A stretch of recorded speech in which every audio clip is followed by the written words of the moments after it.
शिक्षाप्रद कहानी लालची चिड़िया। एक जंगल में पक्षियों का एक बड़ा सा दल रहता था। रोज सुबह सभी पक्षी भोजन की तलाश में निकलते थे। पक्षियों के राजा ने अपने पक्षियों को कह रखा था कि जिसे भी भोजन दिखाई देगा वह आकर अपने बाकी साथियों को आकर बता देगा और फिर सभी पक्षी एक साथ मिलकर दाना खाएंगे। इस तरह उस दल के सभी पक्षियों को भरपूर खाना मिल जाता। एक दिन भोजन की तलाश में एक चिड़िया उड़ते उड़ते काफ़ी दूर निकल गई। जंगल के बाहर रास्ते तक आ गई और इस रास्ते से गाड़ियों में अनाज के बोरे मंडी जाया करते थे। रास्ते में काफ़ी सारा अनाज गाड़ियों से नीचे गिरकर सड़क पर बिखर जाता था।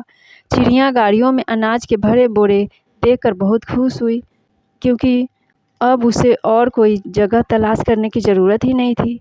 अनाज से भरी गाड़ियाँ वहाँ से रोज़ गुजरती थी और अनाज के दाने सड़क पर बिखरते भी रोज़ थे। चिड़िया के मन में लालच आ गया।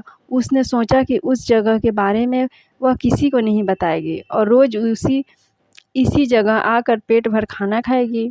उस शाम को जब चिड़िया अपने दल में वापस पहुँची तब उसके बाकी साथियों ने देरी से आने का कारण पूछा। चिड़िया ने भी एक अनूठी झूठी कहानी सुना दी कि वह किसी तरह जान बचाकर आई है। उस रास्ते से तो इतनी गाड़ियाँ गुजरती है, रास्ता पार करना मुश्किल है।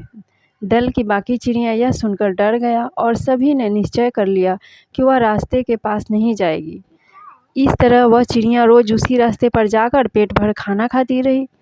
एक दिन चिड़िया रोज़ की तरह रास्ते पर बैठकर खाना खा रही थी। खाना खाने में वह इतना मग्न थी कि उसे उसकी तरफ आती हुई गाड़ी भी दिखाई नहीं दी और आहट सुनाई नहीं दी। गाड़ी भी तेज़ी से आगे बढ़ रही थी। चिड़िया दाना चुगने में मग्न थी।